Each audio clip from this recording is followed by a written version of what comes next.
What if the greatest architectural marvels of the ancient world weren't built under open skies, but hidden deep beneath the earth? Picture this: vast, labyrinthine cities carved entirely by hand into solid rock, their towering chambers and winding tunnels sheltering thousands of people for generations. These aren't just caves, they're feats of engineering so advanced they still baffle modern scientists. Why would entire civilizations abandon sunlight for the shadows? The answer lies in a brilliant fusion of science, survival, and spirituality that transformed these underground spaces into something far more than mere shelters. From the echoing depths of Turkey's Derinkuyu to the mysterious caverns of China's Longyu, these subterranean cities reveal a secret chapter of human history, one where caves weren't just refuge, but sacred spaces engineered with precision. Ancient builders didn't stumble upon these hollows by accident. They chose them deliberately, harnessing the Earth's natural advantages in ways we're only beginning to understand. The temperature never fluctuates, the walls block invaders, the very rock absorbs sound, creating a silence so profound it feels like stepping into another world.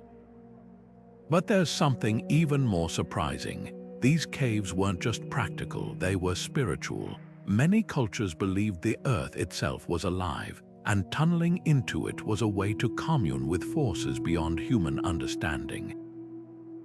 So how did they do it? How did ancient people without modern tools or blueprints create sprawling underground metropolises that stood the test of centuries? The truth is even more fascinating than the myths. These builders understood geology like we understand smartphone apps, reading the land for weak points and strengthening them. They designed ventilation shafts that functioned like natural air conditioners and wells that tapped into underground rivers. They even carved hidden escape routes, proving these weren't just homes, they were fortresses. Today, as we uncover their secrets, we're not just studying ruins, we're rediscovering a lost science, one that could teach us about resilience, innovation, and the extraordinary lengths humans will go to protect what matters most. Ready to descend into the mystery, let's explore the hidden genius of the ancient underground. The Earth itself became the ultimate fortress for ancient builders, offering protection no human-made wall could match.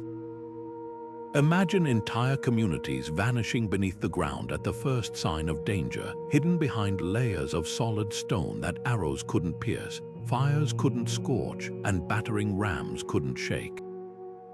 In Cappadocia, the labyrinthine tunnels of Derinkuyu stretched 18 stories deep, with massive rolling stone doors that sealed off entire sections like a vault.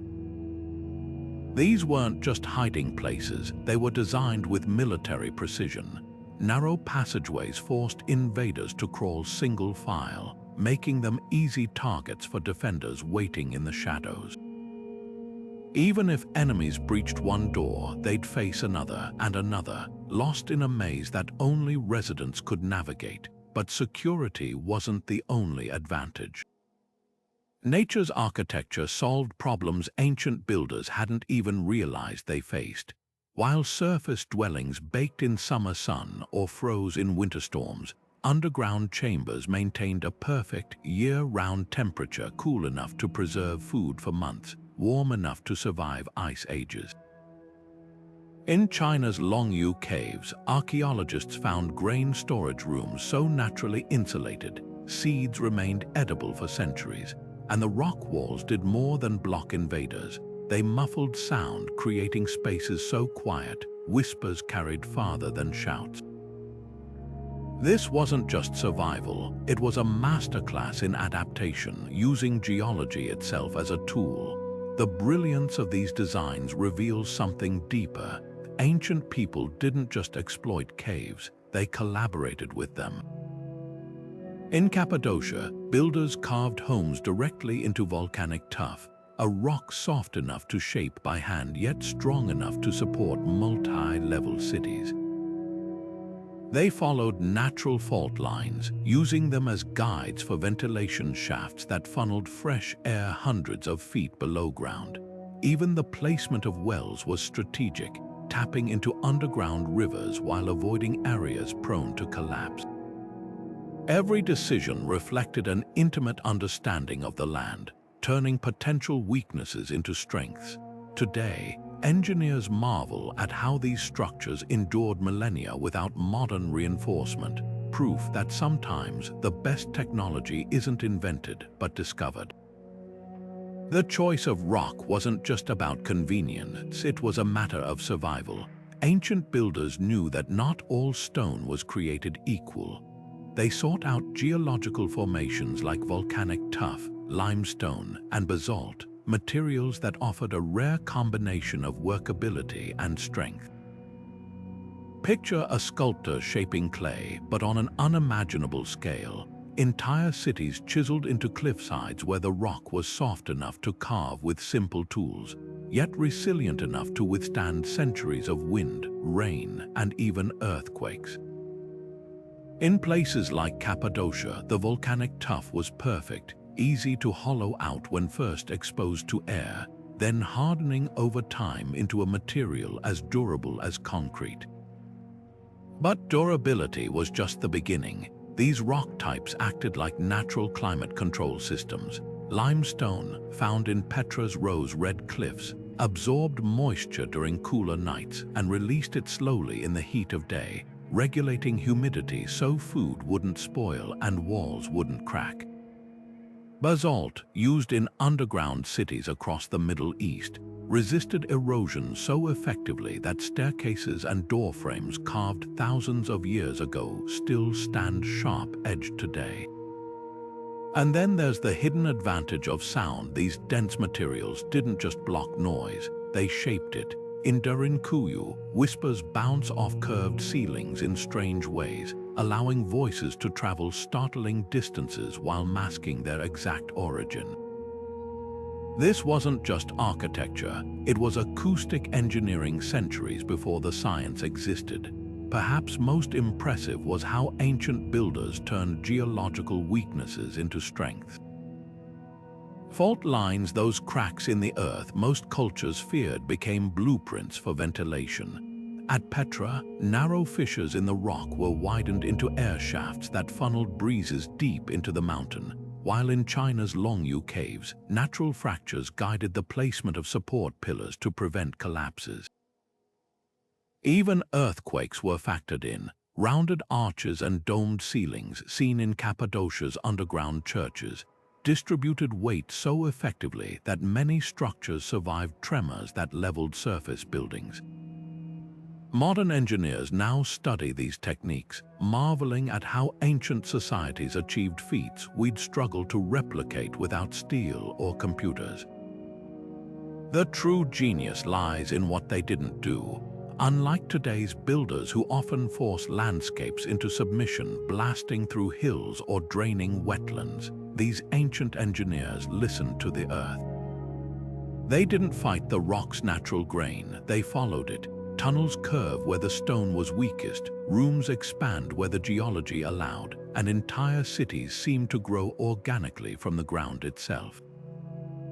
This harmony between human need and geological reality might explain why these spaces feel so strangely alive, even after centuries of abandonment. Walking through them, you don't just see history, you feel it in the coolness of untouched stone and the echoes of footsteps absorbed by walls that have sheltered generations. And then there's the sound, not just the absence of noise, but something more intentional, a phenomenon modern researchers are only beginning to decode. In certain chambers, the rock itself seems to sing. Step into one of these underground chambers, and you might notice something unexpected. Your own voice sounds different here. Not muffled or distorted, but clearer, richer, as if the walls themselves are listening and amplifying every word. This wasn't an accident. ancient builders didn't just carve spaces to live in, they shaped them to sing. Take Malta's hypogeum, a labyrinth of rooms where whispers travel over 50 feet without losing clarity. Stand in the oracle chamber, speak at just the right pitch, and your voice vibrates through the stone, resonating with an otherworldly hum that feels almost supernatural. But how modern acousticians have mapped these spaces and found something astonishing. The dimensions of these chambers align perfectly with sound wave frequencies. The curved ceilings, the angles of the walls, even the placement of doorways, all were calculated to manipulate sound in ways we'd need computers to replicate today. Some researchers believe these acoustic effects served practical purposes, like allowing priests to address crowds without shouting, or creating warning systems where footsteps echoed ominously through tunnels. Others think the soundscapes were spiritual tools, deep, resonant tones that induced trance-like states during ceremonies. In Turkey's underground cities, certain tunnels amplify only low-frequency sounds like drums, which could be heard through miles of passageways as a form of communication or intimidation. Then there's the music. Instruments found in these caves, drums, flutes, even lithophones made of ringing stones hint at performances designed for these unique acoustics. In India's Barabar caves, chanting reverberates for nearly 10 seconds, creating overlapping harmonies that ancient visitors described as the voice of the earth. And it wasn't just about beauty, sound had power. The eerie echoes of Cappadocia's tunnels may have been used to confuse invaders, making small groups sound like armies, or masking the movements of defenders. What's truly remarkable is how these builders worked with imperfections. Natural cracks became sound channels. Uneven walls diffused echoes to prevent distortion. Even the rock type mattered. Limestone's porous texture softened harsh tones, while granite reflected sharp, clear notes. This wasn't just architecture, it was a dialogue between human intention and geological chance. Today, concert halls spend millions to achieve what these caves accomplished with stone and intuition. As we listen to the whispers of the past still lingering in these chambers, one thing becomes clear. For ancient builders, silence wasn't golden, it was engineered. The secret to survival in extreme climates wasn't just about escaping the elements, it was about letting the earth do the work. Step inside one of Iran's Kandavan cave homes on a scorching summer day, and you'll find the air inside remains cool, almost crisp, while the desert outside bakes under relentless sun. Return in the dead of winter, and those same spaces radiate a gentle warmth, as if the very walls are exhaling stored heat. This wasn't magic, it was physics mastered thousands of years before the invention of thermostats. Ancient builders harnessed two powerful forces, a thermal mass and convection. The dense rock absorbed heat during the day, releasing it slowly at night, while carefully positioned air vents created natural currents that circulated fresh air without draft. In Turkey's underground cities, temperature sensors have recorded a near constant 60 degrees Fahrenheit, the perfect balance for preserving food, sheltering livestock, and keeping human bodies from expending precious energy on shivering or sweating. But the brilliance goes deeper. In Cappadocia, builders carved their homes into volcanic tuff, not just for its softness, but for its microscopic pores, tiny air pockets that acted like insulation, trapping warmth in winter and coolness in summer. Over in China's lowest plateau, entire villages dug into hillsides of wind-blown silt, a material so finely packed it blocked extreme temperatures while allowing just enough humidity to prevent dryness. And then there's the airflow. Spiral staircases in Derinkuyu weren't just space savers. Their corkscrew shapes accelerated rising warm air, creating a natural chimney effect that ventilated deep chambers. Modern engineers call this passive climate design, an approach so efficient, Some of these ancient structures use zero energy for heating or cooling even today. What's truly remarkable is how these techniques varied by region, each tailored to local geology.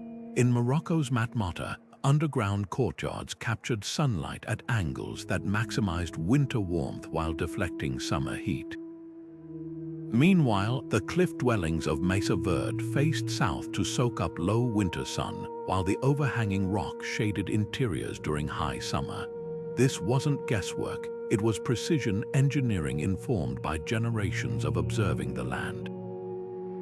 The proof: in Kandavan, where families still inhabit cave homes passed down for centuries, residents rarely suffer respiratory illnesses. The steady humidity and lack of temperature swings prevent mold and dust buildup, something modern sealed buildings struggle to achieve. This mastery of microclimates reveals a truth we've forgotten. Comfort doesn't require complexity. Ancient builders didn't fight nature, they partnered with it, turning geological quirks into life-saving advantages. The lesson echoes today as architects study these designs for sustainable solutions, proving that sometimes the most advanced technology isn't new at all. It's been buried in the earth, waiting for us to rediscover it. Yet these spaces weren't just practical, they were sacred. The same stone that regulated temperature also seemed to pulse with something deeper, as if the earth itself held a heartbeat. The darkness of caves wasn't just an absence of light, it was a canvas for the divine. Across continents and cultures, these hollows in the earth were revered as places where the veil between worlds grew thin. For the Maya, the dripping depths of cenotes weren't merely water sources, they were portals to Xibalba, the underworld where gods and ancestors resided. Offerings of jade, gold, and even human sacrifices sank into those still waters, carrying prayers to realms beyond human reach. Meanwhile, high in the Andes, the Cuaro people still speak of caves as Pacarina's sacred birthplaces where their ancestors first emerged into this world. The irony is profound. Spaces we might associate with endings were, for many cultures, sites of beginnings. This spiritual gravity shaped every aspect of subterranean design. In Malta's Hypogeum, a chamber nicknamed the Holy of Holies aligns perfectly with the rising sun on the winter solstice, illuminating carvings of spirals, an ancient symbol of rebirth for just those few sacred moments. Over in India, the Ajanta caves, Buddhist monks positioned meditation halls so that flickering torchlight would cast moving shadows on reliefs of enlightenment, turning stillness into a dynamic spiritual lesson. Even the acoustics served higher purposes. Delphi's oracle didn't just sit in any cave. She chose one where natural fissures released ethylene gas, inducing trances, while the chamber's echoes made her voice ripple with unearthly resonance. But perhaps most telling are the celestial maps hidden in plain sight. Cappadocia's underground churches often feature ceilings dotted with carefully carved holes, not just for ventilation, but to mirror specific constellations visible only at certain times of year. In Chavín de Huanta, Peru, labyrinthine tunnels funnel sunlight to strike a single carved monolith just twice annually, marking solar events that dictated planting cycles. These weren't random alignments, they were sacred calendars in stone, blending astronomy with architecture in ways that sustained both body and soul. The very act of descending took on ritual significance. Zoroastrians believed moving downward symbolized returning to the source of creation, while Tibetan Buddhists still use cave meditation to simulate the journey toward enlightenment. In Turkey's underground cities, the path to the deepest chambers often winds past baptismal fonts and altars, suggesting that physical descent mirrored spiritual purification. Even the textures mattered. Builders left certain walls rough-hewn to represent chaos, while polishing others to mirror the order of the divine. Water transformed these spaces from symbolic to supernatural. From the echoing drip of stalactites in Mexico's Cave of the Crystals to the underground rivers beneath Jordan's Petra, moisture wasn't just practical, it was sacred. Many cultures viewed underground springs as the Earth's lifeblood, with rituals often centered around these liquid portals. In Cappadocia, wine presses carved beside altars suggest ceremonies where earthly and divine intoxication blurred. Meanwhile, the thermal springs feeding Hungary's cave monasteries were believed to carry healing straight from the underworld's wisdom. This mystical dimension reveals why caves endured as spiritual hubs long after surface temples fell. Unlike man-made structures that declare human mastery, caves humble us their uneven floors, their unpredictable echoes, their sheer ancientness whispering that some forces will always lie beyond our control. Perhaps that's why, even today, visitors describe an uncanny stillness in these spaces, as if the rocks themselves remember the prayers once breathed into their walls. The true genius of ancient builders wasn't just shaping stone, it was recognizing that some portals can't be built, they must be discovered. And speaking of discoveries, the presence of water didn't just inspire rituals, it dictated survival. The same underground rivers that symbolized divine connection also quenched thirst, irrigated crops, and powered mills, turning sacred sites into practical oases. Water was the silent architect of every underground city, shaping not just survival but the very layout of these hidden worlds. Beneath the stone streets of Derinkuyu, a 55-meter-deep well plunged straight into the Earth's veins, its walls lined with hand-carved footholds for maintenance, a testament to how seriously ancient builders took their most precious resource. But wells were just the beginning. Across these subterranean metropolises, water systems rivaled the complexity of modern utilities, with gravity-fed aqueducts channeling underground rivers into cisterns so precisely designed, they prevented stagnation without wasting a single drop. In Jordan's Petra, terracotta pipes embedded in cave walls distributed water with pressure control that wouldn't be matched until the Industrial Revolution, while Malta's hypogeum filtered runoff through layers of porous limestone to remove impurities naturally. The true genius lay in redundancy. During sieges or droughts, when surface wells ran dry or were poisoned, these hidden networks kept flowing. Cappadocia's cities linked multiple wells with horizontal tunnels, so if one failed, others could compensate. Archaeologists have found cisterns with sedimentation chambers that allowed dirt to settle before water entered storage, a technique still used in rural areas today. Even ventilation played a role. Shafts in Derinkuyu were positioned to create air currents that prevented mold in damp areas, while also dispersing humidity that could weaken the rock. Some designs bordered on prophetic. In Oman's Al Huta cave, a 3,000-year-old phallage system used slight elevation changes to distribute water evenly across chambers, a method so efficient that date palms flourished in rooms hundreds of feet below ground. Over in China's Longyu caves, narrow channels carved into floors acted like primitive flow meters, the water's sound alerting residents to changes in underground sources. And perhaps most remarkably, many of these systems required no maintenance at all. The angle of a slope or the texture of a wall did the work instead. But water wasn't just functional, it was sacred.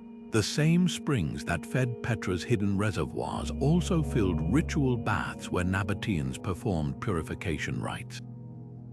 In Turkey, underground churches often positioned baptismal fonts directly beneath ceiling drips, turning natural seepage into holy water. This duality, practical and spiritual, reveals how deeply ancient cultures understood their dependence on the Earth's hidden gifts. Unlike modern cities that bury water infrastructure out of sight, these builders celebrated it, carving ornate fountains in deep chambers where the sound of flowing water became part of daily life. The legacy of these innovations still flows today. In Iran's Kish Island, engineers recently modeled a new desalination plant on ancient Qanat techniques, proving that sustainability isn't a modern idea, it's a rediscovered one. As climate change makes water scarcity a global crisis, these underground cities offer more than history. They hold blueprints for resilience, written in stone and flowing with lessons we're only now learning to read. Yet for all their brilliance, water systems had one vulnerability: secrecy. A single betrayed aquifer could doom an entire city, which is why the location of springs was often known only to trusted elders. This need for concealment shaped subterranean design in surprising ways, turning architecture into a language of deception. Concealment wasn't just a feature, it was the foundation of these underground cities. Imagine standing just feet above Durinkuyu's vast chambers, unaware that beneath your boots lay an entire civilization hidden in plain sight. The Nabateans of Petra mastered this art, carving their famous treasury facade to dazzle visitors while concealing the true city deeper within the cliffs. Entrances were narrow slits disguised as natural rock fissures, some so well hidden that even today, archaeologists stumble upon new chambers by accident.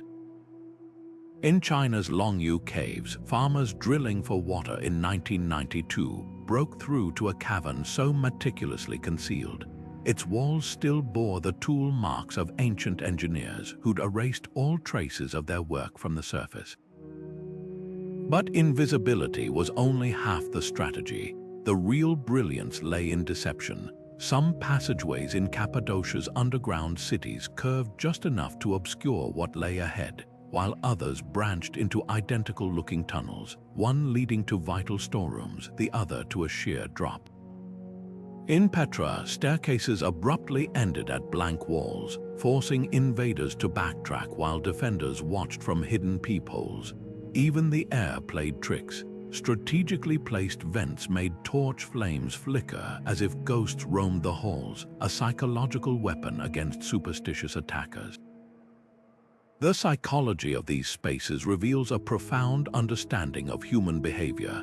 Dark, winding tunnels triggered primal disorientation, amplifying fear and fatigue in invaders while residents navigated with muscle memory. In Derinkuyu, grooves in the floors marked secret escape routes known only to locals, paths that vanished behind rolling stone doors weighing up to a ton. Some dead ends weren't mistakes but traps, designed to lure enemies into confined spaces where they could be ambushed or left to suffocate as oxygen dwindled. Yet these defenses weren't just about war. Secrecy preserved culture. During Roman persecutions, early Christians in Cappadocia hid illuminated manuscripts in hollowed-out altar stones, their vibrant colors protected from light and humidity for centuries. In Oman's Al-Huta cave, families safeguarded oral histories by gathering children in sound-muffling chambers to recite genealogies away from eavesdroppers. Even trade routes depended on discretion. Petra's spice merchants stored priceless frankincense in climate-controlled caves, far from the prying eyes of rival traders. What's striking is how these concealment techniques mirrored the natural world. Like tortoises retreating into shells or octopuses blending into coral, ancient builders turned their cities into architectural chameleons.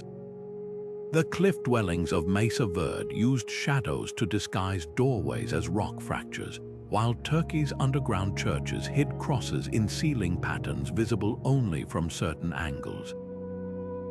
This wasn't just hiding, it was a dialogue with the landscape, a reminder that safety often lies not in dominance but in harmony. And when danger passed, these same features fostered something extraordinary, communities bound not just by walls but by shared secrets. The knowledge of hidden passageways became a sacred trust, passed down through generations like a living map. In Cappadocia, families developed coded knocks to identify friend from foe, while Petra's water engineers guarded the locations of aqueducts as closely as state secrets. This interdependence created a unique social fabric where survival depended on collective memory and mutual trust, a lesson in resilience that echoes far beyond the stone. Because ultimately, these cities weren't just places to disappear, they were places to belong. The same tunnels that confused outsiders became arteries of connection, linking kitchens to temples, storerooms to schools. Narrow corridors forced neighbors to move in single file, their shoulders brushing a daily reminder that in the dark, no one walks alone. Living underground wasn't just about survival, it was a masterclass in social engineering. Picture a city where every corridor, every shared oven, every echoing chapel was designed to weave people together as tightly as the roots of an ancient tree. In Cappadocia's Derinkuyu, archaeologists found something remarkable. Neighborhoods weren't divided by wealth or status, but by function. Stables sat beside granaries, wineries connected to communal kitchens, and worship spaces were always within earshot of the nursery. This wasn't random, it was a deliberate dance of proximity, ensuring that daily life flowed as smoothly as the underground rivers feeding their wells. The rhythm of these cities followed a different beat than surface settlements. Without sunrise or sunset to mark time, residents likely relied on water clocks or the echoing calls of watchmen to structure their days. Some researchers believe the constant darkness led to segmented sleep, shorter periods of rest broken by quiet hours of conversation or craftwork, a pattern still seen in modern submariners and miners. Yet far from isolating people, this altered rhythm fostered intimacy. Shared meals in torchlit chambers became nightly rituals, while the acoustics of low-ceiling tunnels turned even mundane conversations into whispered confidences. Cooperation wasn't just encouraged, it was engineered into the architecture. Narrow tunnels meant everyone walked single file, eliminating class distinctions in movement. Rolling stone doors required multiple people to operate, making solitude a literal impossibility during attacks. Even waste management was collective. In Turkey's Özkanak underground city, archaeologists discovered a sophisticated toilet system where waste channels doubled as emergency escape routes, a design that turned basic sanitation into community security. These spaces also preserved culture against all odds. In Derinkuyu's underground churches, frescoes glow as brightly today as they did 12 centuries ago, their pigments protected from surface weather.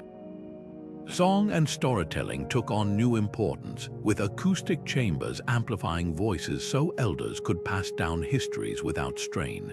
Perhaps most telling are the children's handprints still visible in soft clay walls, proof that even in darkness, play and learning flourished.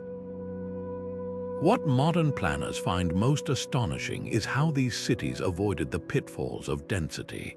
Unlike today's cramped apartments where neighbors live in isolated bubbles, subterranean dwellers turned proximity into advantage. Shared ventilation shafts became natural gathering spots where news traveled as fast as the airflow. Centralized food storage prevented hoarding during sieges, while the constant temperature allowed libraries of parchment and clay tablets to survive where surface archives would have crumbled. The lesson for our era is profound. As urban populations swell and climate change forces rethinking of traditional cities, these ancient blueprints offer radical solutions. Imagine apartment complexes where hallways are designed for interaction, not just transit.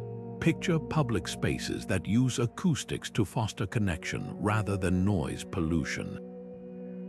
Most importantly, these underground cities remind us that resilience isn't just about stronger materials, it's about stronger communities, woven together by design as much as necessity.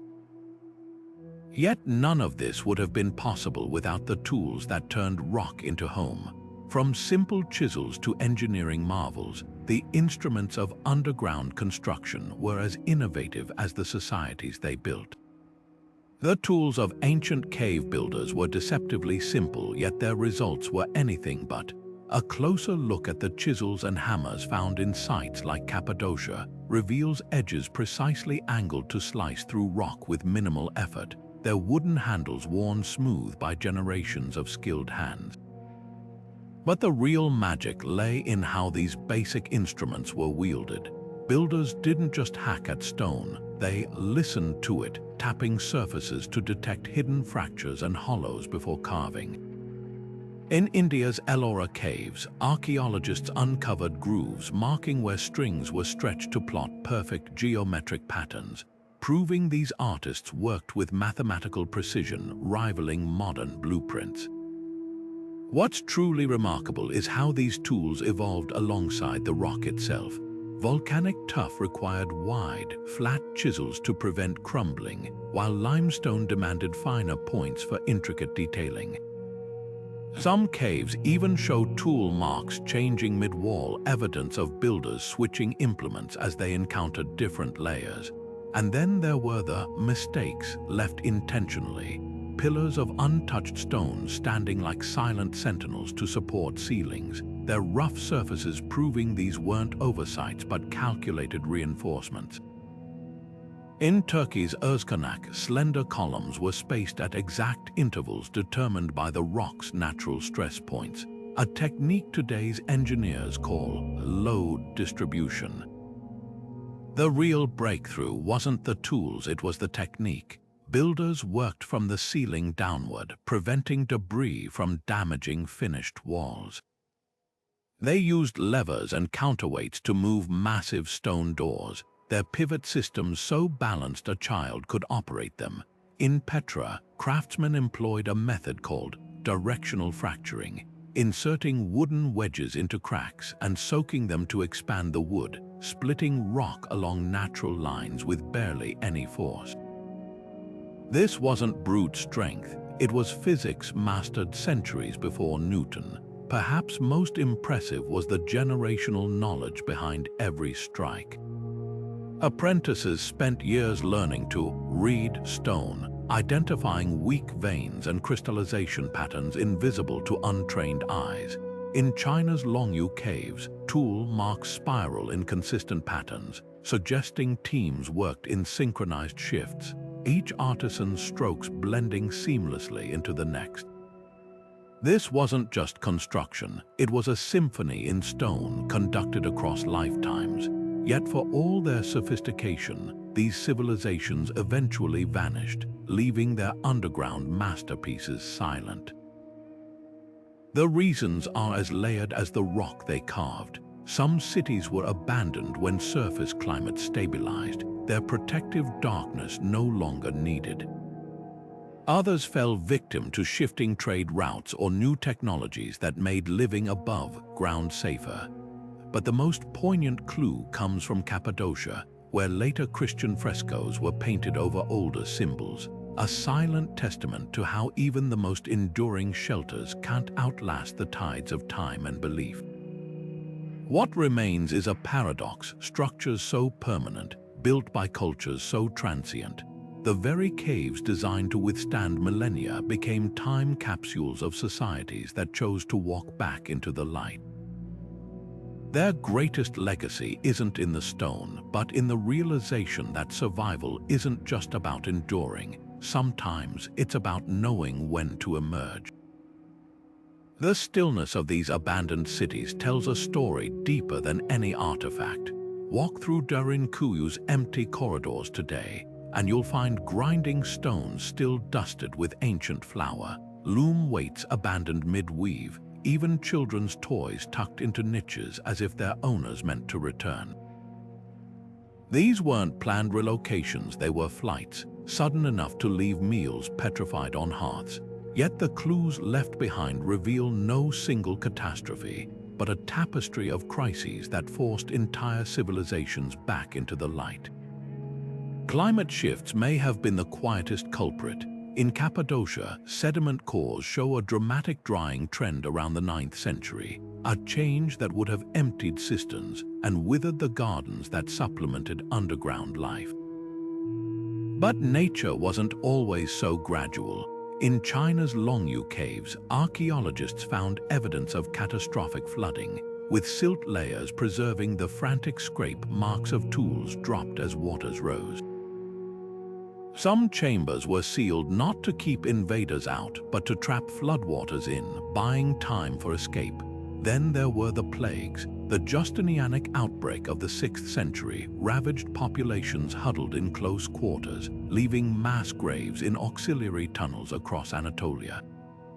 In Niers, France, 17th century graffiti carved by refugees during the 30 Years' War includes chilling tallies of the dead names followed by hurried crosses, as if the living ran out of time to mourn. Disease turned these sanctuaries into death traps, their very air thick with contagion. War left the most visceral scars. At Petra, soot stains reveal where attackers smoked out holdouts, while in Turkey's Mardin province, skeletons still clutch weapons near collapsed tunnel entrances.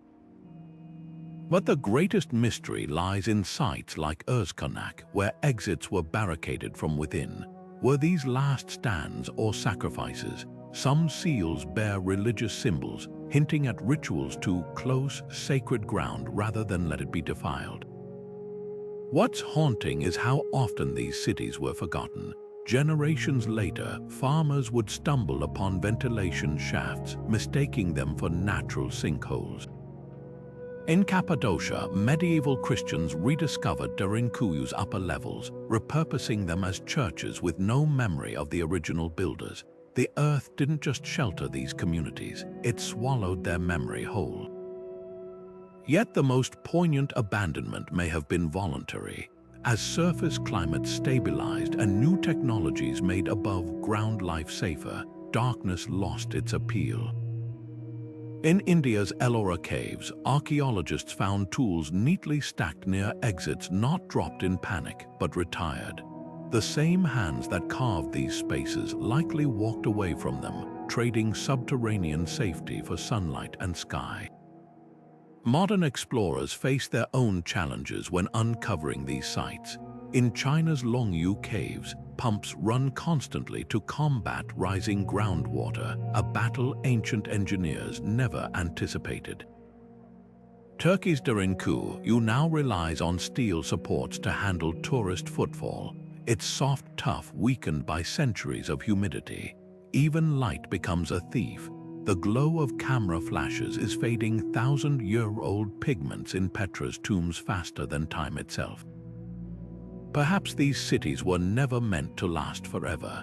Their true genius lies in their impermanence, proof that survival isn't about clinging to stone, but knowing when to let go. The next chapter of their story begins with rediscovery, as modern technology peels back layers of dirt and legend to reveal what the earth has guarded for centuries. Rediscovery often comes by chance. A shepherd's dog chases a rabbit into a hidden crevice. A farmer's plow strikes an unexpected hollow. A child's playful kick dislodges a stone to reveal steps spiraling into darkness. These moments of serendipity have unveiled entire cities, but with revelation comes vulnerability. In China's Longyu caves, the once vibrant ochre paintings of animals and constellations are fading under the glare of LED lights, their pigments destabilized after millennia of perfect darkness. Over in Turkey, Derinkuyu's delicate volcanic tuff crumbles under the weight of thousands of footsteps, each visitor's touch erasing tool marks that survived empires. The irony is cruel. The same curiosity that uncovers these wonders also accelerates their demise. In Oman's Al Huta cave, humidity levels once stabilized by natural airflow now swing wildly with every open door, causing ancient stalactites to crack. Even breath becomes destructive. The carbon dioxide exhaled by tourists in France's Lascaux cave triggered algae growth so aggressive, the site was permanently closed to the public. Archaeologists face a paradox. To protect these spaces, they must sometimes seal them away, rendering them as inaccessible as they were before discovery. Technology offers fragile hope. Teams armed with 3D laser scanners now map every inch of Petra's tombs, creating digital twins accurate to a millimeter. In Malta's hypogeum, microclimate sensors feed real-time data to algorithms that adjust visitor numbers like a precision valve. Some solutions are unexpectedly low-tech. At Cappadocia's Gurim Open-Air Museum, woven hemp mats now cushion pathways, reducing erosion while echoing the textiles ancient residents once walked upon. But preservation isn't just about physical care, it's about memory. Linguists race to document oral histories from elders in Oman's cave villages before their dialects vanish. In Jordan, Nabatean graffiti is being translated not just for academia, but to reconnect Bedouin communities with ancestral knowledge of water channels hidden beneath their feet. Even the act of naming matters, calling Derinkuyu a city rather than a refuge, shifts perceptions from temporary hideout to cultural milestone. The greatest challenge may be time itself. Unlike the slow, deliberate work of ancient builders, modern conservation operates in emergency mode. In China, teams have just decades to stabilize long-used walls before groundwater seeps irreversibly into the porous sandstone. Turkey's underground churches face a race between restoration and collapse, their frescoes flaking like autumn leaves. Yet urgency breeds innovation. Researchers now test nanoparticle coatings that could reinforce stone without altering its appearance, a marriage of ancient material and cutting-edge science. What would the original builders think of our efforts? Perhaps they'd recognize the same ingenuity that once turned caves into cathedrals. After all, these were people who carved entire civilizations from stubborn rock, who turned geological flaws into strength. Their legacy isn't just in the stones they left behind, but in the stubborn human instinct to preserve what matters even when the earth itself seems determined to reclaim it. Now, as we compare these global sites, patterns emerge that transcend continents, universal solutions to universal struggles, written in subterranean stone. Strange echoes connect cave cities across the globe like secret whispers pass through the earth itself. Half a world apart, Ethiopia's Lalibela and Italy's Sassi di Matera share eerie resemblances. Spiraling staircases that mirror each other's curves, ventilation shafts angled at identical degrees, even the same peculiar trick of carving churches directly into cliff faces. These similarities aren't just coincidence, they're evidence of a shared human playbook for underground survival. Take airflow, whether in Jordan's Petra or Mexico's Cuetzalan caves, builders consistently positioned shafts to harness seasonal winds, creating natural circulation systems precise enough to rival modern HVAC.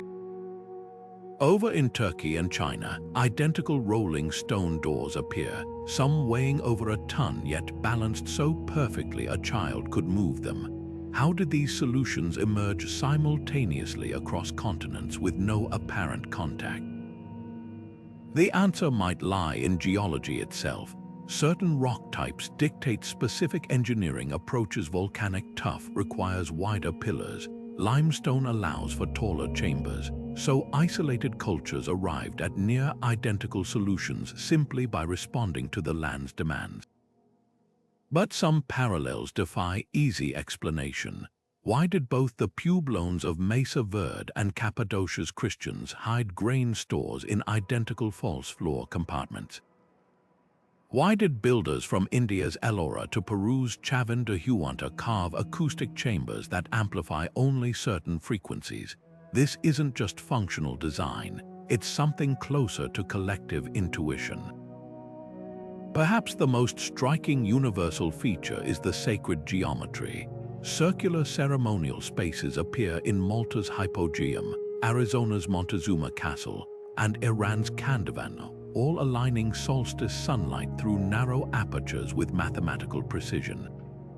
Even the symbolism overlaps. Spirals representing rebirth in Ireland's Newgrange Cave mirror those in New Mexico's Bandelier, while underground water sources from Turkey to Tibet were revered as portals to the underworld.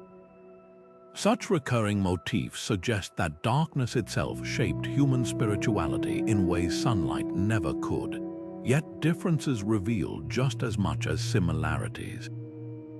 Compare the cliff dwellings of Oman's Al Huta, where families lived in isolated vertical apartments, to Darinkuyu's interconnected halls, one culture prioritizing privacy, the other collective security.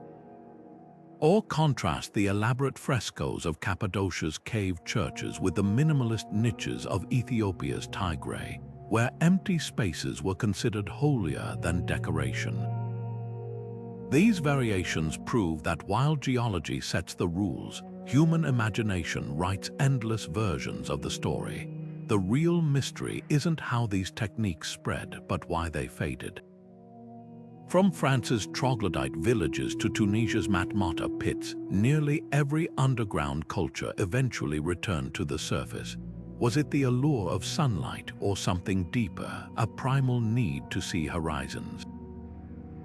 The answer may lie not in architecture, but in our bones. After all, even the most perfect cave can't replicate the moment dawn first touches your face. But before they left, these builders seeded myths that would outlast their stone. Across every continent, caves became more than shelters, they transformed into wombs of legend.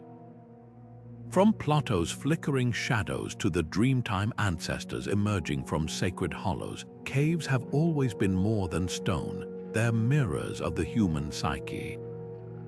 The Greeks believed caves were portals to the underworld, guarded by gods who demanded courage from those who entered. Meanwhile, the Maori of New Zealand tell of Uamoko, the unborn god of earthquakes, stirring in his subterranean womb. These myths share a spine-tingling pattern. Darkness isn't empty, it's alive with trials and revelations. Consider the Cherokee legend of the Octina, a serpent that lurked in mountain caves, its scales glittering with forbidden knowledge. Warriors who braved its lair didn't just face a monster, they confronted their own fears, emerging either broken or reborn. Half a world away, Tibetan Buddhists describe caves as earth wombs, where meditators undergo symbolic deaths before attaining enlightenment. Even children's tales echo this. Think of Aladdin's cave, where a simple touch transforms poverty into possibility. The message is universal. To descend is to risk, and to risk is to change. This symbolic weight bled into reality. When Cappadocia's Christians carved churches underground, they didn't just hide from persecution. They reenacted biblical descents into the tomb before resurrection. Malta's hypogeum, with its spiraling chambers mimicking the journey of the soul, wasn't just architecture, it was mythology in stone. Builders weren't merely stacking rocks, they were threading their structures with stories that resonated across cultures and millennia. But why this deep-rooted link between caves and transformation? Psychologists point to our primal memories, the safety of womb-like enclosures versus the vulnerability of open spaces. Neuroscientists note how darkness heightens other senses, making whispers sound like prophecies and faint carvings loom like visions. Anthropologists see caves as humanity's first classrooms, where firelit walls became canvases for teaching survival and spirituality. Now shift from the symbolic to the somatic. Ancient builders may have sensed something modern science confirms. Living underground isn't just spiritually nourishing, it's physically healing. In Turkey's cave hospitals, asthma patients breathe easier thanks to air filtered through porous rock, free of pollen and pollution. The constant humidity in Jordan's Petra relieves arthritis, while the darkness of France's Lascaux cave has been shown to regulate circadian rhythms better than any sleep clinic. Even the bacteria in cave soils, recently studied in China's Longyu network, produce compounds that boost immunity, a secret ancient cultures harnessed unknowingly. The ultimate irony, these health benefits might explain why so many cave myths feature rejuvenation. The Greek Chiron healed heroes in his mountain cavern, just as Native American shamans conducted bone-setting rituals in sacred hollows. Perhaps what ancient peoples called magic was simply the Earth's medicine waiting in the quiet dark. Yet the greatest revelation lies in the contrast. Modern hospitals blast fluorescent lights and sterile air, while cave healers worked in shadow and earthy scent. As we rediscover these ancient remedies, we're left to wonder, did our ancestors understand wellness not as fighting nature, but folding into it? The answer may lie not in textbooks, but in the cool, silent dark where stone still remembers. The cool, moist air of underground cities wasn't just comfortable, it was medicinal. For ancient residents struggling with coughs and congestion, the high humidity of caves acted like a natural inhaler, soothing inflamed airways and loosening mucus. In Turkey's Derinkuyu, archaeologists identified chambers with elevated moisture levels near thermal vents, likely used as recovery rooms for those with respiratory illnesses. Modern studies back this up. Clinics in Hungary's cave hospitals report that 90% of asthma patients show improvement after just a few weeks breathing the filtered air, free from pollen and pollution. But the healing went deeper. Darkness itself became therapy. In Cappadocia's underground monasteries, scribes with light-sensitive eye conditions worked by oil lamps, their manuscripts revealing unusually steady handwriting, perhaps because the absence of harsh sunlight reduced strain and headaches. Water transformed these caves into ancient wellness centers. The mineral-rich springs bubbling beneath Jordan's Petra weren't just for drinking. Nabatean inscriptions describe bathing rituals for skin ailments, with sulfur-infused waters treating eczema long before modern dermatology. Over in Montana's Lewis and Clark Caverns, Native American tribes soaked in underground pools rich in magnesium, a remedy for muscle pain now validated by sports medicine. Even the walls held curative properties. Certain cave clays in Oman's Al-Huta were mixed into poultices to disinfect wounds, their antibacterial qualities only confirmed by microbiologists in the last decade. This holistic approach blended physical and spiritual care. Derinkuyu's sick chambers often connected to small chapels where the sounds of chanting resonated through vents, a primitive form of sound therapy. In Malta's hypogeum, the remains of arthritis sufferers were found positioned near warm limestone vents, their bones showing signs of reduced swelling in later life. Some treatments bordered on prophetic. The pueblones of Mesa Verde stored medicinal herbs in underground cysts, where the constant temperature preserved their potency far longer than surface storage. The real breakthrough was prevention. By avoiding the extreme temperature swings of surface life, cave dwellers likely suffered fewer seasonal illnesses. Skeletons from Cappadocia show lower rates of joint degeneration compared to contemporary above-ground populations, while dental records reveal fewer infections, possibly thanks to the antimicrobial properties of tough filtered water. Even mental health may have benefited. The soothing flicker of oil lamps and rhythmic sounds of dripping water created an environment modern researchers compare to sensory deprivation therapy, reducing stress hormones. Yet these medical advantages came with limits. The same humidity that eased asthma also encouraged mold in poorly ventilated areas, with some chambers showing evidence of hastily abandoned living quarters due to outbreaks. And darkness, while therapeutic for some, could worsen seasonal depression, a trade-off ancient healers mitigated by rotating patients between levels based on their needs. This nuanced understanding of cave ecosystems reveals a healthcare system far more sophisticated than we once assumed, where every cough, every ache, every restless night found an answer in the living rock. As warfare threatened these communities, their healing spaces would soon serve another purpose, transforming from sanctuaries of wellness into impenetrable strongholds. The same geology that soothed lungs would soon shield lives. War became the ultimate test of these underground sanctuaries, and the moment their true genius shone brightest. When Roman legions marched on Masada, they found Jewish rebels not cowering in fear, but thriving in a cliffside fortress with hidden cisterns holding years of water and grain stores buried deep in the rock.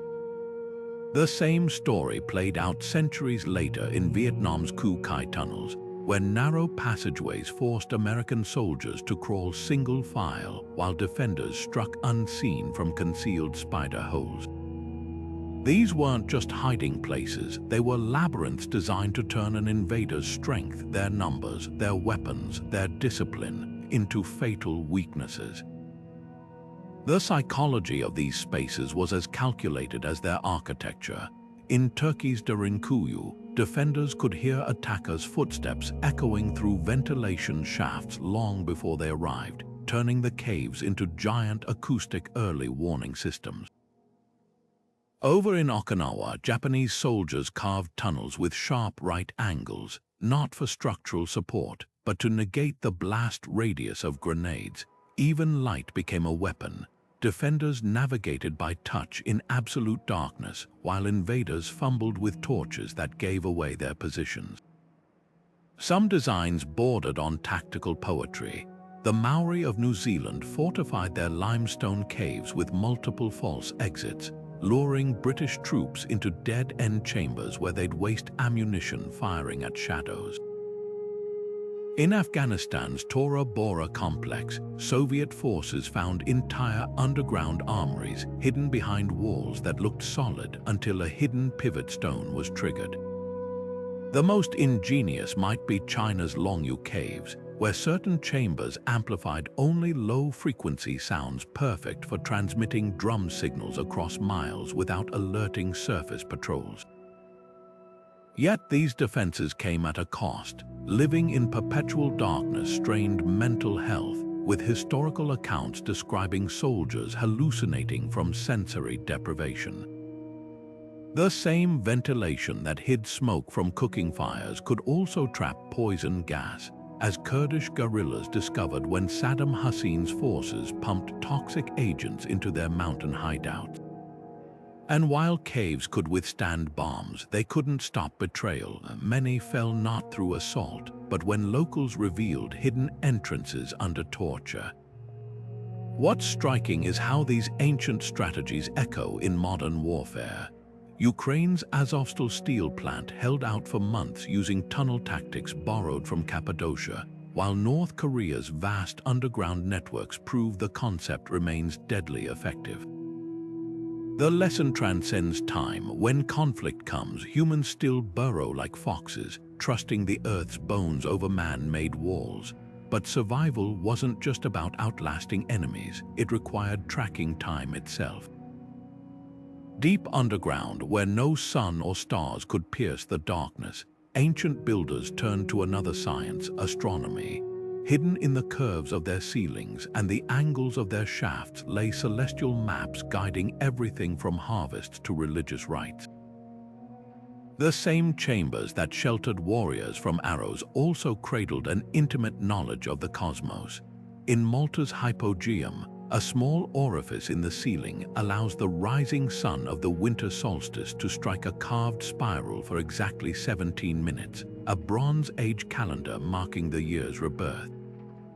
Over in New Mexico, ancestral pueblones aligned their kiva entrances with summer solstice sunrise, using the light's path across ceremonial pits to track planting seasons.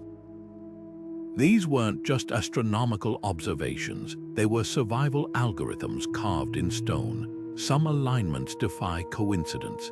Cappadocia's Derinkuyu contains a ventilation shaft that perfectly frames the North Star, a navigational aid for scouts returning at night. Even more precise are China's Longyu caves, where certain pillars cast shadows that align with lunar cycles, allowing residents to predict tidal floods in distant rivers. The deeper mystery: many of these cultures had no known contact, yet arrived at nearly identical celestial solutions. This marriage of earth and sky reveals the true sophistication of cave dwellers. They didn't just retreat underground, they brought the heavens with them, turning warrens of stone into cosmic observatories where the rhythms of the universe guided daily life. In the end, that may have been their greatest defense, not just hiding from time, but mastering it. Deep beneath the Earth's surface, ancient builders carved more than shelter, they etched the heavens into stone. Take Ireland's Newgrange, where a narrow passageway aligns so precisely with the winter solstice sunrise that for 17 minutes each year, a beam of golden light creeps across the floor to illuminate a spiral carved altar.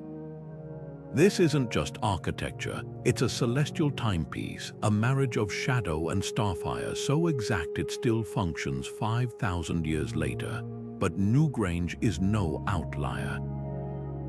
In Arizona's desert, the ancestral Pueblones cut windows into their cliff dwellings that frame the summer solstice sun like a dagger slipping into a stone sheath, marking the season to plant corn.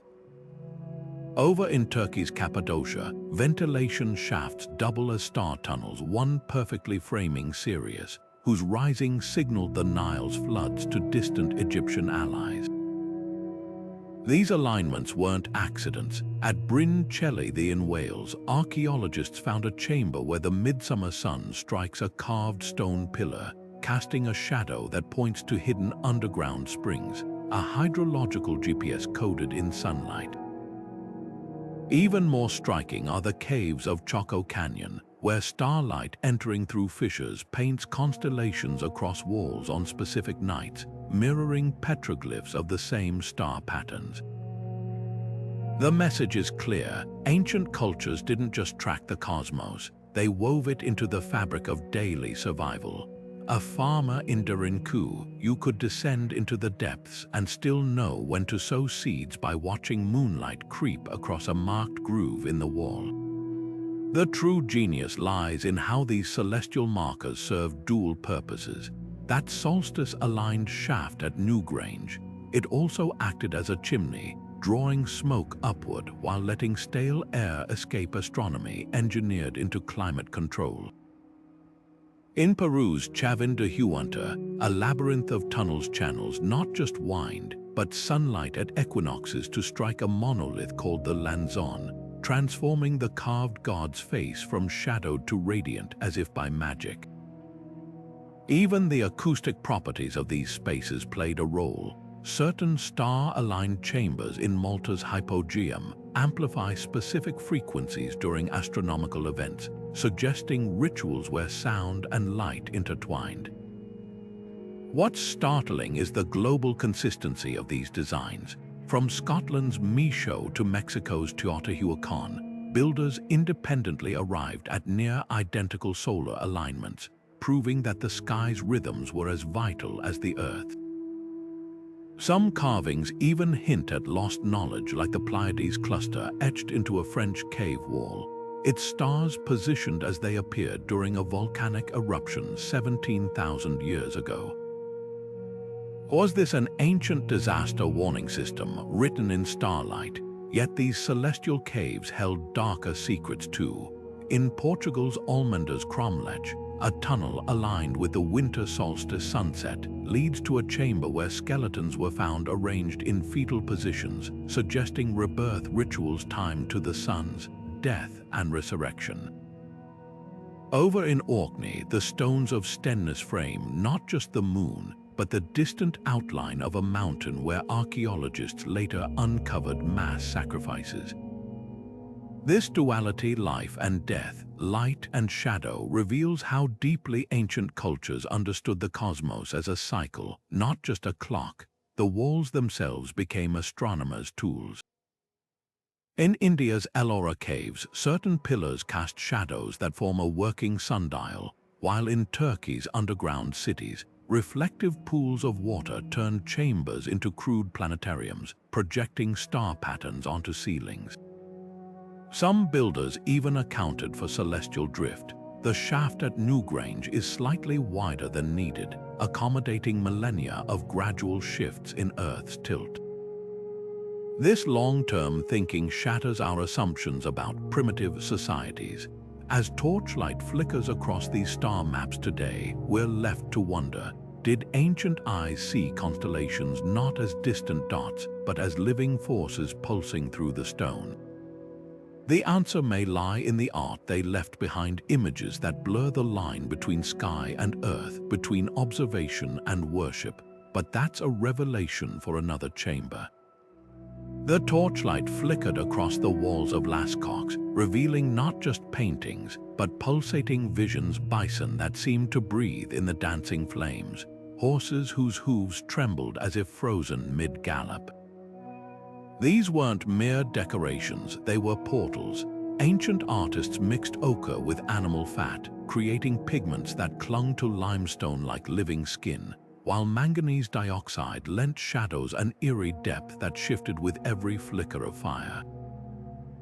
In Cappadocia, entire biblical episodes unfolded across curved ceilings, their pigments embedded with powdered mica, so scenes of saints and angels glittered like visions from another world. But the real magic lay in the intent. A handprint stenciled in red wasn't just a signature, it was a voice shouting across millennia, "I was here." Class distinctions melted in the glow of these underground galleries.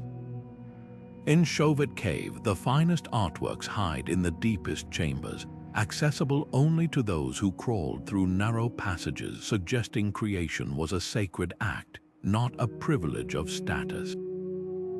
Over in Turkey's Gurim Valley, frescoes in underground churches show wealthy merchants and poor farmers kneeling side by side, their earthly hierarchies meaningless before the divine. Even the tools told a story. In India's Ajanta caves, artists used identical brushes whether painting royal processions or humble market scenes, their strokes declaring all lives equally worthy of preservation. The act of creating art underground was itself revolutionary. Unlike surface monuments built by forced labor, cave paintings and carvings required patience and solitude, qualities available to anyone with a torch and determination. In Argentina's Cueva de los Monos, hundreds of stenciled hands span centuries, overlapping without regard for lineage or rank. Some belong to children, their small fingers pressed beside adults, proving creativity wasn't gatekept by age or experience. Then there's the subversive power of hidden art. Spain's Altamira cave conceals its famed bison behind a low overhang visible only to those who crouch, a deliberate choice that forced elites to physically humble themselves before beauty. In Cappadocia's dark church, persecuted Christians painted forbidden icons where only the faithful would venture, turning secrecy into an act of defiance. These artists weaponized their anonymity, leaving no names, just truths too powerful to erase. Perhaps the greatest leveler was darkness itself. In the glow of a single oil lamp, a slave's hand could paint with the same skill as a king's. The rocks didn't care whose blood mixed with the pigments, only that the stories survived. And survive they did, outlasting empires, languages, even the cultures that birthed them.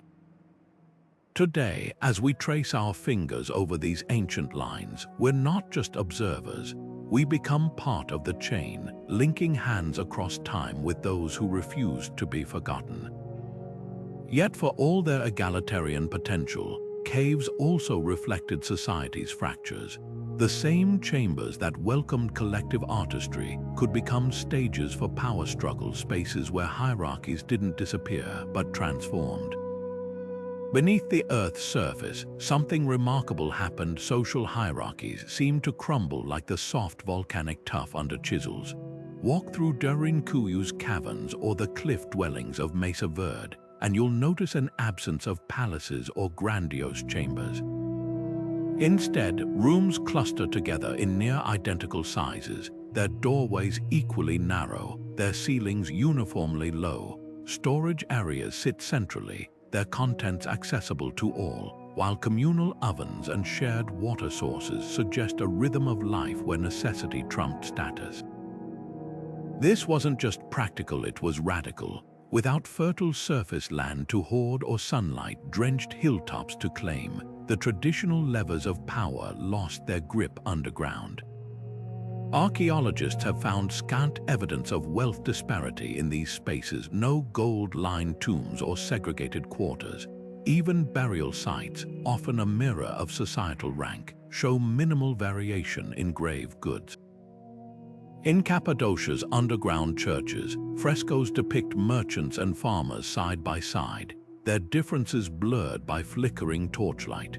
Compare this to contemporary surface cities like Rome or Babylon, where towering temples and slums existed in stark contrast, and the caves begin to look like experiments in equality. But was this intentional? Some researchers point to the logistical demands of subterranean life. When survival depends on shared ventilation shafts and collective defense mechanisms, selfishness becomes a liability. Rolling stone doors required multiple people to operate. Hidden escape routes demanded mutual trust. Other scholars argue the uniformity reflects crisis conditions, times when entire communities retreated underground, leaving social divisions at the surface. Yet the most provocative theory suggests these spaces were designed to level hierarchies. In Turkey's Özkonak, certain passageways force even the tallest individuals to stoop, a physical reminder that underground, everyone bows to the same constraints. The implications ripple through history. If caves fostered egalitarianism, they challenge the long-held assumption that inequality is an inevitable byproduct of civilization.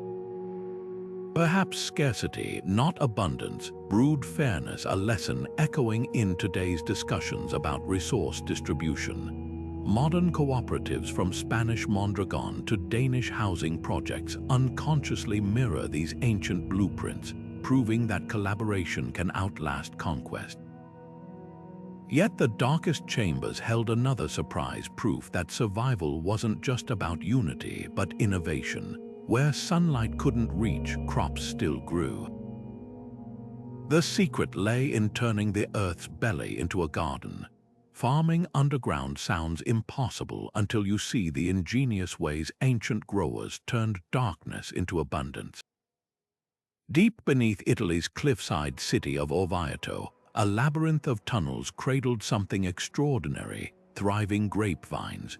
Workers carved narrow shafts at precise angles to funnel slivers of sunlight downward, while reflective pools of water bounced that light onto the leaves. The result, plump clusters of grapes fermented into wine right in the stone cellars where they grew, their flavors deepened by the cave's constant humidity.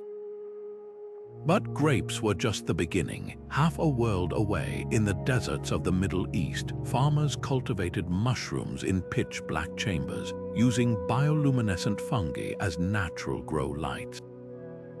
These ghostly blue mushrooms not only illuminated the crops but enriched the soil with nitrogen, creating a self-sustaining cycle where waste became fertilizer. The real breakthrough came with root vegetables. In Cappadocia's underground cities, archaeologists found vertical gardens, tiered shelves of hollowed-out rock where carrots, turnips, and onions grew in beds of cave moss. Without sunlight, the plants stretched unnaturally tall, their pale leaves feeding on nutrients from mineral-rich groundwater. Some chambers even housed beehives, the insects navigating by vibrations along warm limestone walls, producing honey that never spoiled thanks to the antiseptic properties of the cave air. But how did these gardens flourish without photosynthesis? The secret lay in collaboration. Certain caves harnessed geothermal heat to mimic seasons. Warmer upper levels tricked seeds into sprouting, while cooler depths preserved harvests for months. In China's Longyu caves, farmers grew ghostly white moon wheat by reflecting sunlight through a series of polished bronze mirrors, each angled to amplify the faintest rays. Over generations, they selectively bred crops that thrived in dim conditions, creating strains lost to modern agriculture. The ultimate innovation might be Jordan's Petra, where sandstone channels directed morning dew into hidden cisterns, irrigating terraces of drought-resistant barley. These weren't just survival gardens, they were masterpieces of microclimate engineering, turning inhospitable rock into landscapes of plenty. Yet humans weren't the only ones thriving underground.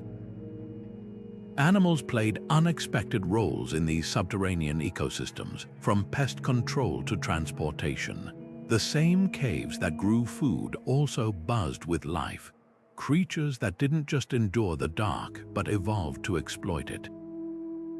Bats weren't just cave dwellers, they were caretakers. Ancient residents of Derinkuyu noticed something peculiar. Where bats clustered, the air stayed fresher. These tiny mammals, flitting through dark corridors, acted as natural air purifiers, their droppings forming guano layers that suppressed mold and repelled insects. Over time, cultures began to see them not as pests but as partners. In Malta's hypogeum, bat motifs adorn ceremonial chambers, their wings symbolizing the veil between worlds. Meanwhile, the Maya revered the bat god Camazotz, believing his sonar-guided flights mirrored the shaman's ability to navigate spiritual realms. This reverence extended to medicine. Roman soldiers used powdered bat wings as wound dressings, while traditional Chinese healers still harvest guano for its antifungal properties. Insects played equally vital roles. Cave crickets in Cappadocia's grain stores acted as living alarms, their sudden silence warning of toxic gas leaks. Glowworms in New Zealand's Waitomo caves provided faint illumination, their bioluminescence guiding workers through pitch-black quarries. But the strangest collaborators were blind, translucent fish swimming in underground rivers beneath Petra. Nabatean traders believed these sightless creatures carried messages from water spirits, and their sudden movements predicted flash floods. Some cultures even farmed cave beetles for dyes. The vibrant red cochineal of Mesoamerica originated from insects cultivated in artificial caverns. This delicate ecosystem birthed some of humanity's most enduring myths. The Minotaur's labyrinth may have been inspired by Crete's twisting cave systems, where stalagmites resembled horns in flickering torchlight. Norse tales of trolls hiding under bridges likely stemmed from encounters with bears hibernating in Scandinavian caves, their massive shapes distorted by shadows. Over in the American Southwest, Puebloan stories of the Cockapelli spirit, a hunchbacked flute player, mirror the hunched posture required to navigate low tunnels, his music echoing the wind whistling through cavern vents. Gender roles underground defied surface norms. In Turkey's underground cities, archaeologists found evidence of women grinding grain alongside men digging tunnels, a stark contrast to the gendered divisions of labor in contemporary surface villages. The darkness seemed to erase traditional hierarchies. Fingerprints on pottery from China's Longyu caves show both male and female hands shaping vessels together. Even childbirth took on new dimensions. Midwives in Jordan's Petra carved birthing chambers near thermal springs, where steam eased labor pains and the acoustics allowed prayers to resonate like chants. Yet some divisions remained. While women in Cappadocia's Christian communities painted frescoes alongside men, only female skeletons show the telltale knee where from hours spent grinding grain in cramped chambers. Over in Oman's Al Huta cave, men's tools were found near hunting gear, while women's artifacts clustered around textile production, proof that even underground, certain roles persisted. The real surprise came in Malta, where burial sites revealed female spiritual leaders interred with ceremonial obsidian mirrors, their graves deeper in the caves than any male counterparts, a hint that darkness may have empowered some women with authority unimaginable under open skies. The true legacy of these underground societies lies not in their stones, but in their ability to reimagine existence. Where surface civilizations built walls to separate, cave dwellers carved spaces that forced cooperation. Where daylight cultures divided labor by gender, the dark fostered fluidity, and where others saw only barren rock, they discovered a world teeming with life, both real and imagined, that shaped their survival as much as any tool or tunnel. The earth didn't just shelter them, it transformed how they saw themselves. The soft glow of ancient oil lamps reveals something unexpected: finger grooves worn into the walls of Cappadocia's tunnels, their size and spacing matching women's hands. These subtle marks hint at a hidden workforce shaping the subterranean world, not just as caretakers but as architects. In Turkey's Özkanak underground city, archaeologists discovered vertical grooves in storage chambers, precise, repetitive striations suggesting the rhythmic motion of grinding grain. The skeletons found nearby tell the story: worn kneecaps and spinal deformities, the toll of hours spent processing food in cramped quarters. But these weren't just laborers, they were strategists. Clay tablets from Derinkuyu list textile quotas and seed distributions, inscribed in a script linguists now believe was primarily managed by women, their shorthand symbols evolving into a unique underground dialect. Certain chambers defy traditional gender roles entirely. Circular rooms with smooth, sloping floors in Jordan's Petra contain traces of henna and myrrh materials linked to midwifery across ancient cultures. The acoustics in these spaces amplify low frequencies, ideal for soothing cries during childbirth while muffling sounds from outside. Over in Malta's hypogeum, a niche dubbed the Oracle Chamber resonates at a frequency that matches a pregnant person's resting heartbeat, suggesting rituals where sound and biology intertwined. Even the tools tell a story. In China's Longyu caves, excavators found bone needles and weaving shuttles clustered in alcoves with high ventilation spaces where fabric production wouldn't overheat, a detail only experienced textile workers would prioritize. The autonomy women wielded underground emerges in unexpected ways. Turkey's underground churches feature frescoes of female saints holding compasses and plumbs, their presence in construction scenes starkly different from surface art of the era.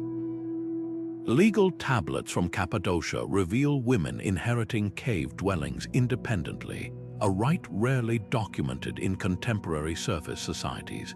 Most telling are the personal items. A stash of carved obsidian mirrors in Derinkuyu's deep chambers, their backs inscribed with symbols of lineage rather than marital status. These weren't merely practical spaces, they were realms where social rules bent like light through a prism. Linguistic clues cement this legacy. In Cappadocian Greek, the word for home, sigma pi iota tau iota, shares a root with cave, sigma pi eta lambda alpha iota omicron when spoken by women, a fusion not found in male dialects. Over in Oman's Al-Huta cave, pottery shards bear inventory marks that morph from formal script to fluid symbols, a possible secret code among female stewards managing supplies. Even children's rhymes preserved in Anatolian oral tradition refer to mother stones and singing walls, metaphors suggesting generations raised viewing the earth as collaborator rather than conquest. The true revolution may have been acoustic. In certain chambers, the pitch of a woman's voice carries farther than a man's due to resonance patterns in the rock. Was this intentional, Petra's water distribution tunnels feature narrow ducts that amplify higher frequencies, perfect for hearing a child's call or a warning shout. These design choices whisper of a society that listened to its women, not just in metaphor but in physics. The caves didn't erase gender, they amplified capacities surface life had muted. Yet for all their influence, these women left no grand monuments, only the quiet persistence of fingerprints in clay, the ghostly imprint of a spindle's weight on stone, the echo of a language shaped by hands that built worlds in the dark. Their legacy isn't carved in relief, but in the negative space between what history recorded and what the earth remembers. The walls of these underground cities didn't just echo with voices, they whispered in languages we're still struggling to understand. Carved into the soft tuff of Cappadocia's tunnels, strange symbols repeat like a refrain, zigzags that might mark water sources, circles with radiating lines resembling suns or storage jars, sequences of dots that could tally livestock or days. These aren't random scratches, they're a lexicon in stone, a silent dialogue between the builders and those who'd follow. Over in Malta's hypogeum, red ochre spirals twist across ceilings in patterns that mirror constellations, while Petra's Nabatean artisans left behind cryptic chisel marks, shorthand that might record everything from grain shipments to lunar cycles. Some inscriptions defy categorization entirely. In Darinkuyu's deepest chambers, archaeologists found rows of symbols resembling bird feet and branching trees, their meanings lost but their precision undeniable. Were these boundary markers, clan signatures, or perhaps warnings? The same symbol appears near hidden wells and steep drops, hinting at a practical purpose, an ancient version of today's hazard signs.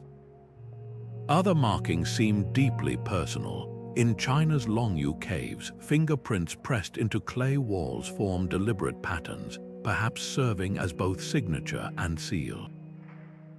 The real enigma lies in the untranslated scripts.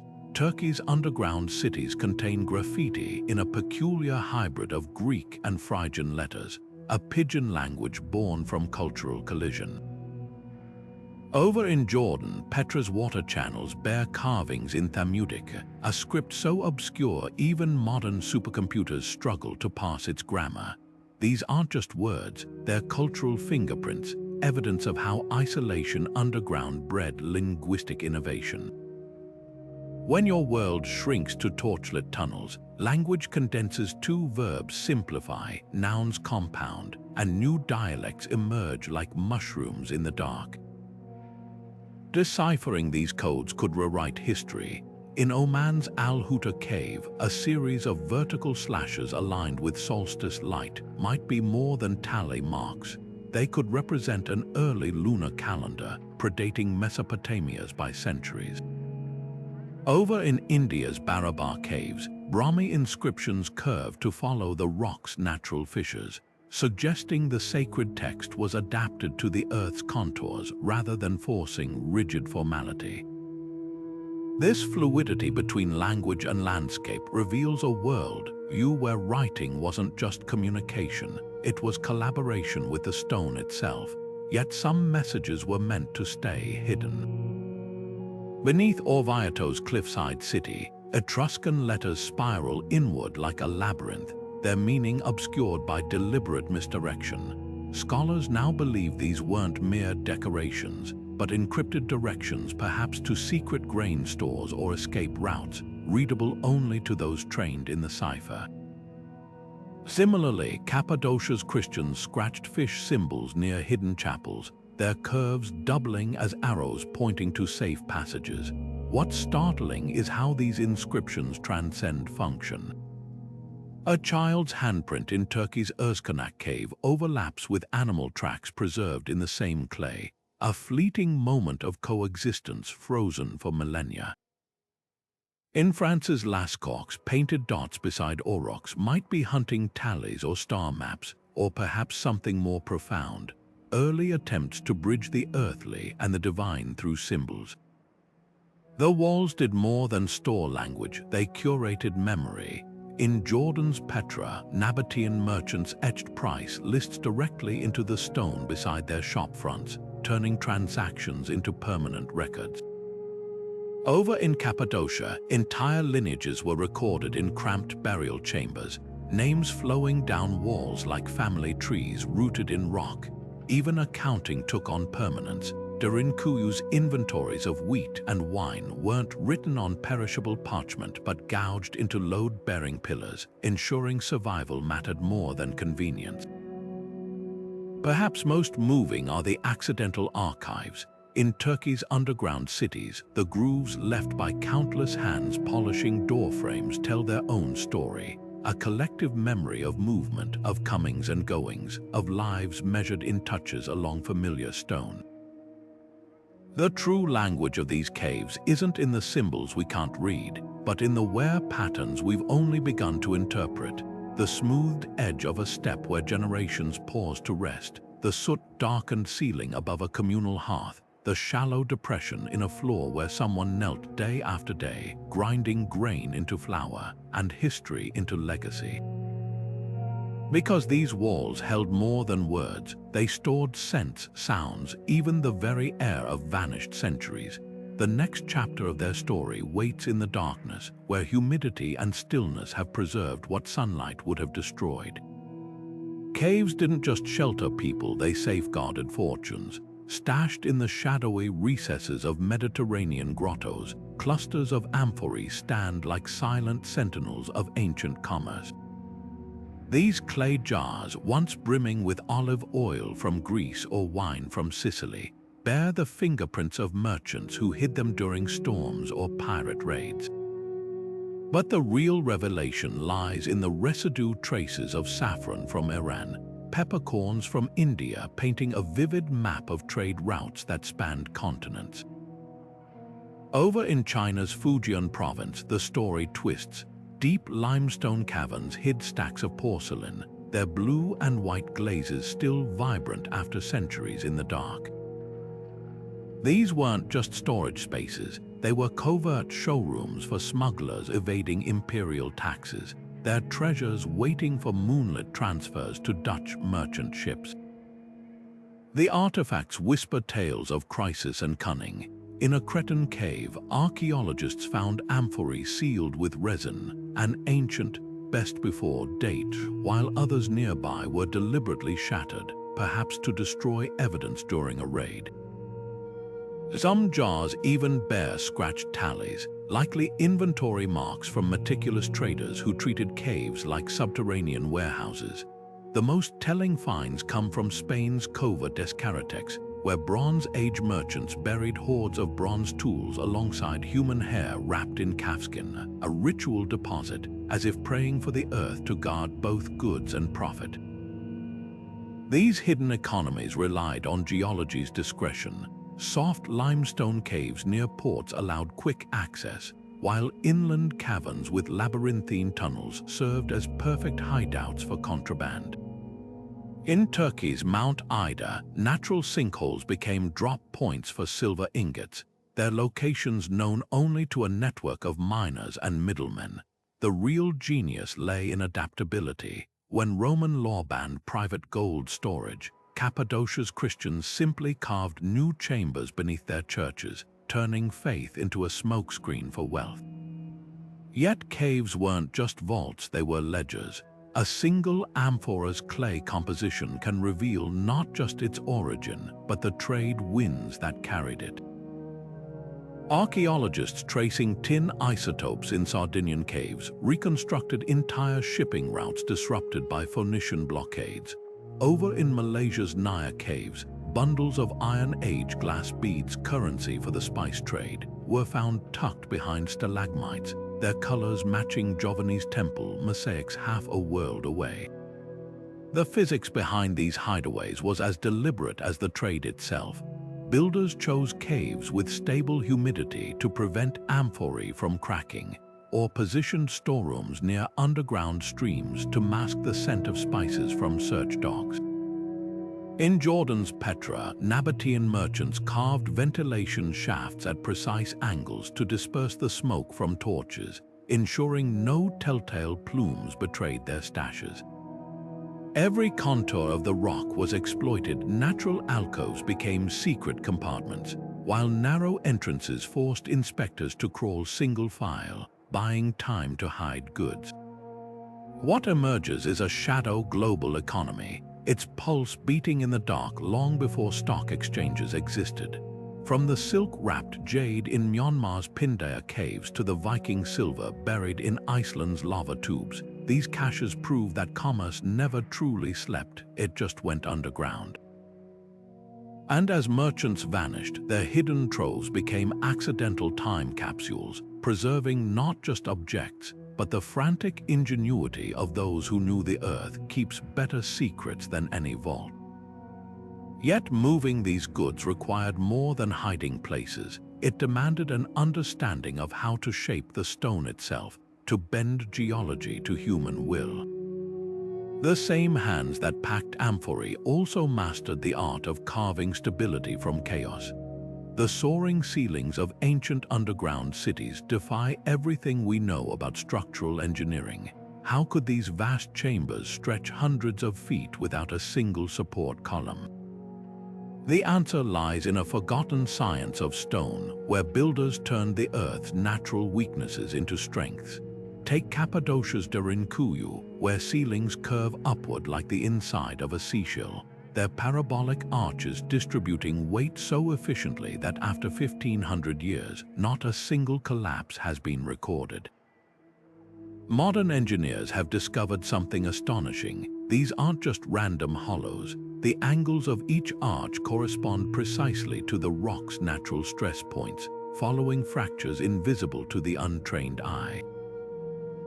It's as if the builders could see the hidden skeleton of the earth itself.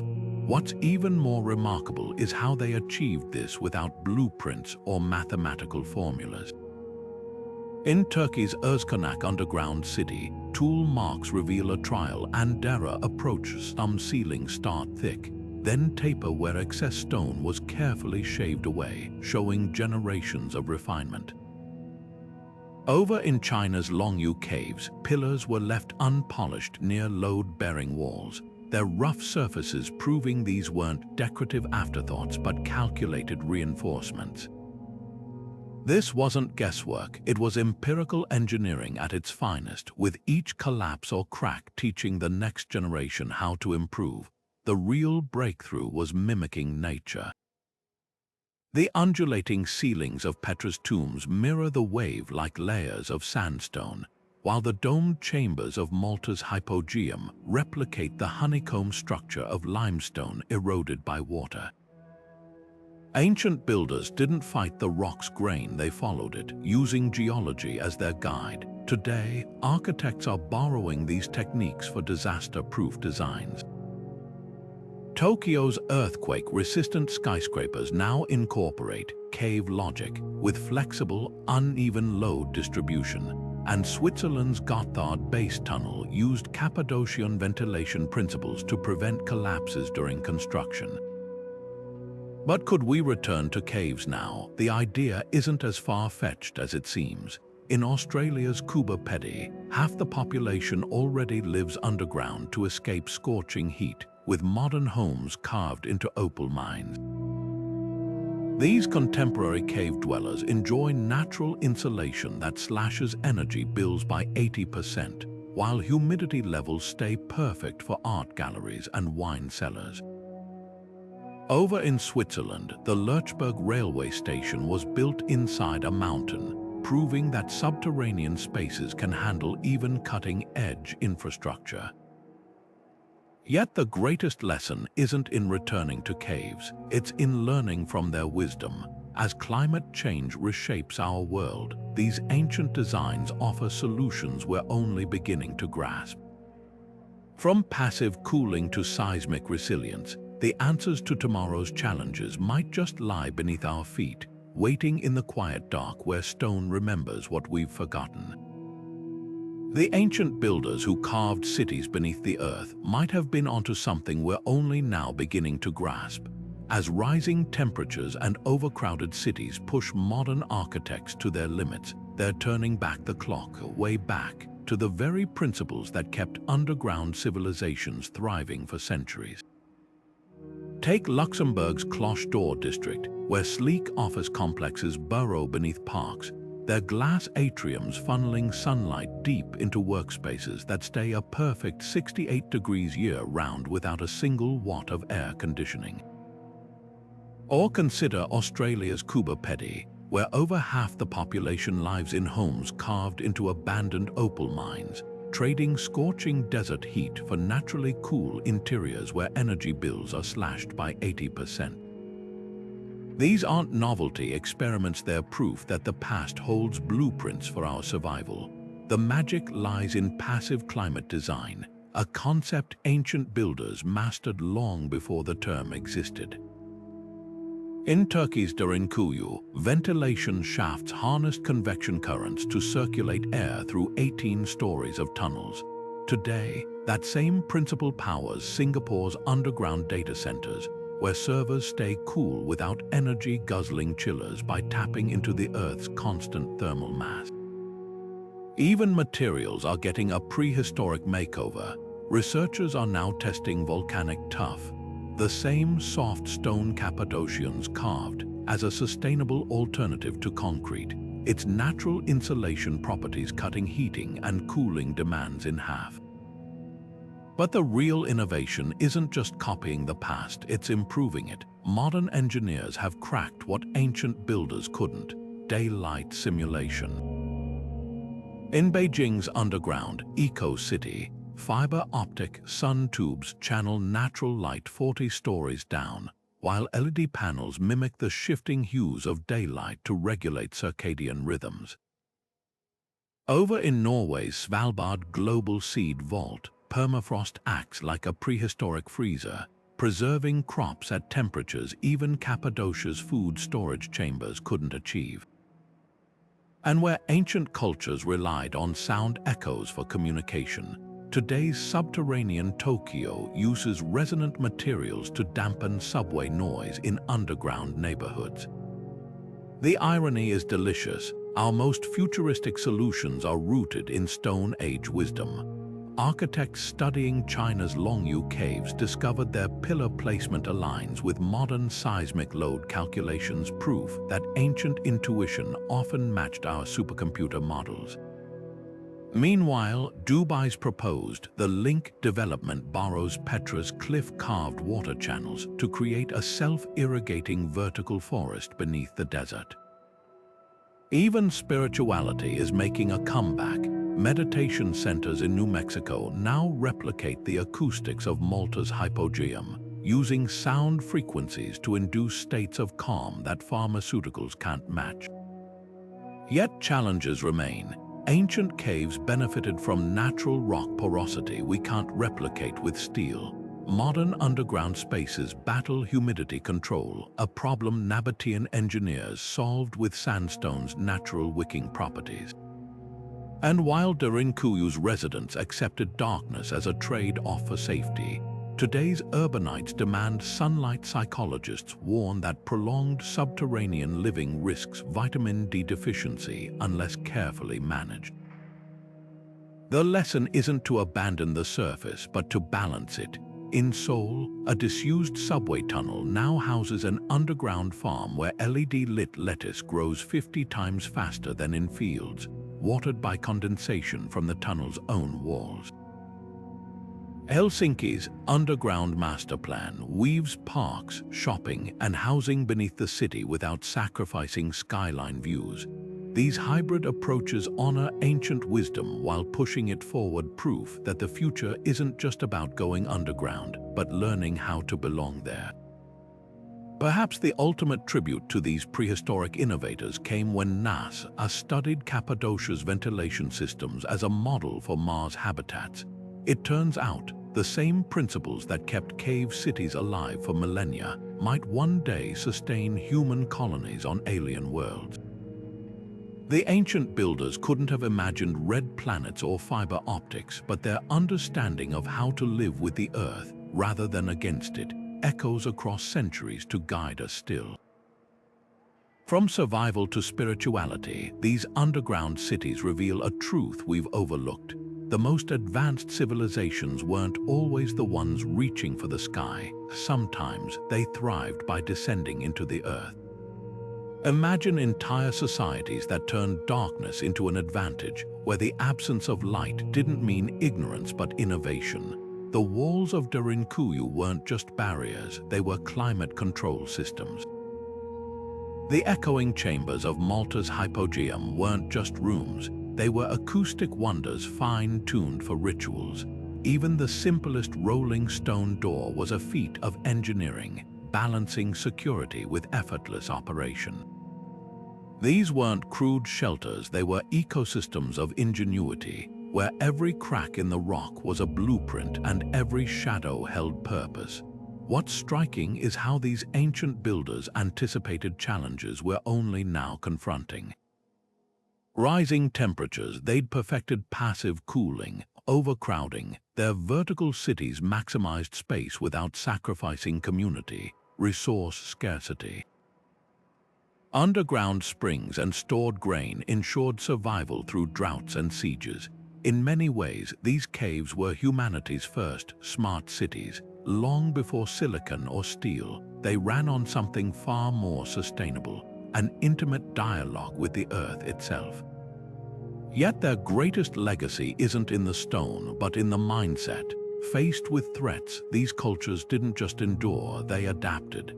They didn't conquer the land, they collaborated with it, turning geological quirks into strengths. That's a lesson echoing urgently today, as climate change and urbanization force us to rethink how we live. Maybe progress isn't always about building taller or faster. Sometimes it's about looking back, or rather, looking down to rediscover solutions buried in plain sight. So the next time you walk past a hillside or a cliff face, take a closer look. What appears as solid rock might just be a door, one that leads not to the past, but to possibilities we've yet to explore. If these ancient underground cities captivate you as much as they do us, let us know in the comments which hidden marvel would you venture into first.